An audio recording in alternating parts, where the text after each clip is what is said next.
Hello everyone. Today we are going to see about the bone tumors and the ways that it can be asked in the MLA exams. So first one is the chondrosarcoma. The one you need to remember about chondrosarcoma is, as the name says, it is made up of chondro. So this chondrosarcoma originates from the chondrocytes. That is uncontrolled growth of the cartilage cells is the chondrosarcoma. So, because of the uncontrolled growth of cartilage cells, it appears as shining or glistening on gross examination. So, this point should not be taken lightly because only that because this alone can be asked in the vignette, and you should know that the appearance of glistening or shiny goes well with chondrosarcoma, and this can occur in any long bone, and it is also common in the pelvis as well as the hip.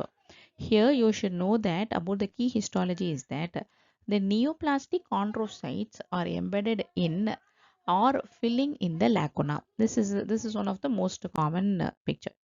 Second one is osteosarcoma. Here this originates from the osteoblastic cells.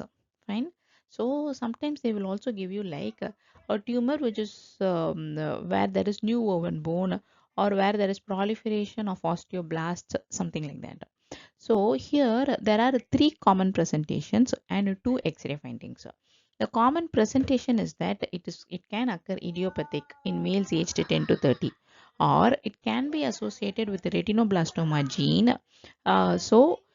This knowledge will be tested like a child with a leukocoria or a white reflex, indicating towards retinoblastoma, and what is she at the risk of? It is osteosarcoma. Third one is that it can develop in elderly patients with Paget's disease. What are the two important X-ray features? First one is the codman triangle or else a periosteal lifting. The second one is the sunburst appearance or speculated new bone. What is the third most important tumor? This is the Ewing sarcoma. Here, the Ewing sarcoma a child with Ewing sarcoma will present similarly to osteomyelitis. Say, for example, they will be having fever as well as bone pain in a child, and it mimics osteomyelitis.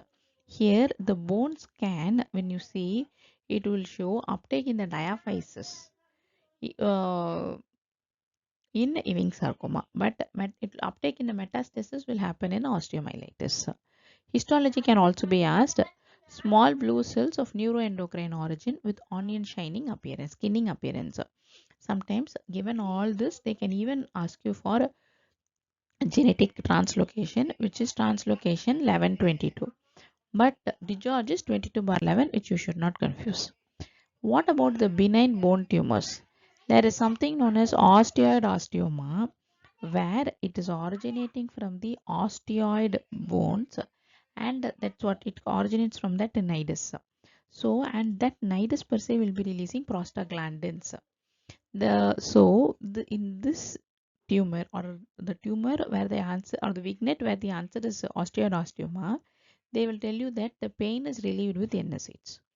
The second most common is osteoma. Here, the benign tumor will usually originate from the skull. The third one, which is associated, that is osteoma, can also be is associated with Gardner syndrome, where there is familial adenomatous polyposis, polyp in the colon. Along with it, in Gardner syndrome, there will be associated osteoma or lipoma. What do you know about a giant cell tumor? This is very important. It is also known as osteoclastoma, and it has a soap bubble appearance in the X-ray. So here you should know very well that it occurs in an age range of 20 to 40, because the because this osteoclastoma will almost resemble unicameral bone cyst, which will also have the soap bubble appearance. But the only differentiating feature between unicameral bone cyst and osteoclastoma is the age. Osteoclastoma occurs between 20 to 40. Unicameral bone cyst occurs from birth to 20. So this is how you should differentiate. But what is per se unicameral bone cyst? It is nothing but here there is a unicameral, means a single chambered, and it contains a fluid, and it will not be detectable unless it causes thinning of the surrounding bones resulting in a fracture.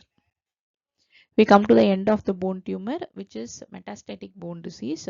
Here, the bone disease, metastatic bone disease can occur secondary to either a breast cancer or else a prostate cancer or else a lung cancer.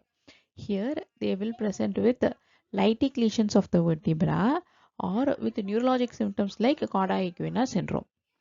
Okay,